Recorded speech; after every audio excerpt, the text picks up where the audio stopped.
Assalamu alaikum warahmatullahi ta'ala barakatuhu jama'a, muna yi ma Allah godiya. Sirrukan da ni sassa akwai wata nafila da nisa wasu sun ɗauka ma suna ta rarraba ma jama'a. Duk wanda ya yi kuma buƙatarsa ta biya.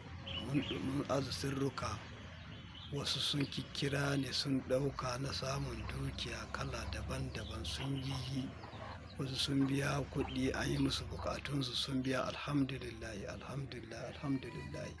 Muna godiya, muna yi ma Allah subhanahu wa ta'ala babban godiya da irin wannan ni'ima da albarka da ya yi mana, cewa sanadiyyar mu mutane da dama sun samu fita daga ne da cikin matsalolin da suke ciki na kangin talauci. Saboda in dai gwamnatin Najeriya ce, kai kokari kawai ka nema ta hanyar Allah subhanahu wa ta'ala ya hore maka, kawai ya fi maka, kan ma ka kana bata maka kanka lokaci dangane da abin da ya shafi gwamnatin tarayya.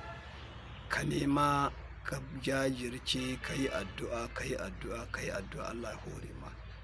Akwai nafilan nan da ni faɗi wadda babu kala irin ta, wadda ake ta yin hailala a ko'ina, ana yin ta kalar salatu tasbihi.